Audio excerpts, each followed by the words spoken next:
الحمد لله رب العالمين۔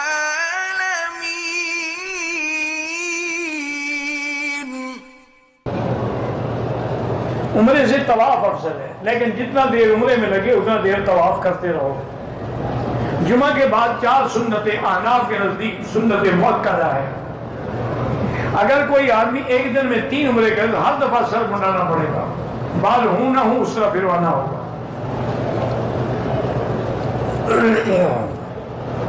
ہمارے یہاں رمضان شریف میں وطر کے بعد اجتماعی دعا کرتے ہیں، یہ کوئی ثابت نہیں ہے، بدعت ہے۔ وطر تو خود دعا ہے، اللہم اہدنا فیمن ہدیت، یہ دعا نہیں ہے۔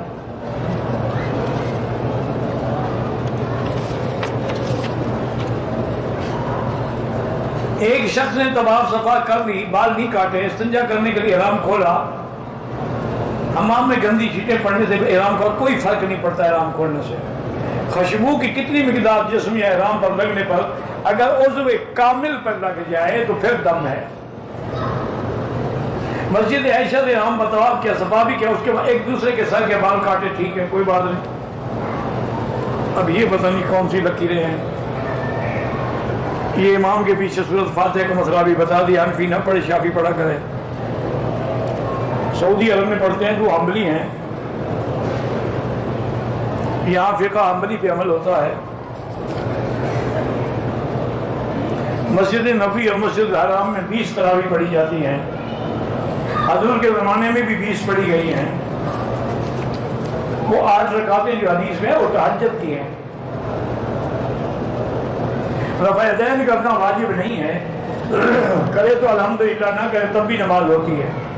عمرے کے لیے آئے ہیں، زیارات کے لیے حدیبیہ کے مقام پہ گئے، احرام کے بغیر اگر آئے کوئی دم نہیں، کیونکہ حدیبیہ میقات نہیں ہے۔ ہمارے گاؤں میں اپنے مرنے والوں کے لیے بکرے وغیرہ ذبح کر کے لوگوں کو کھلاتے ہیں، بالکل بدعت ہے۔ مساجد یا مندر کو دیتے ہیں، تعمیر کرتے، مسجد تعمیر کرے وہ الگ بات ہے، یہ بکرے ذبح کرنا جو ہے یہ ثابت نہیں ہے۔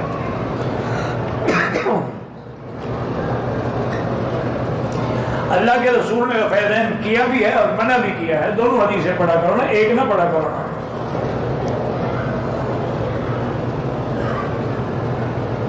میاں بیوی جب ملتے ہیں تو غسل پہلے کون کرے، عورت پہلے کرے یا مرد پہلے، دونوں اکٹھے کر لیں۔ نہیں اس میں ہنسنے کی کیا بات ہے، بی بی عائشہ فرماتی ہے میں حضور اکٹھے بیٹھ کے غسل کروں، کوئی کر لے یار، عورت کرے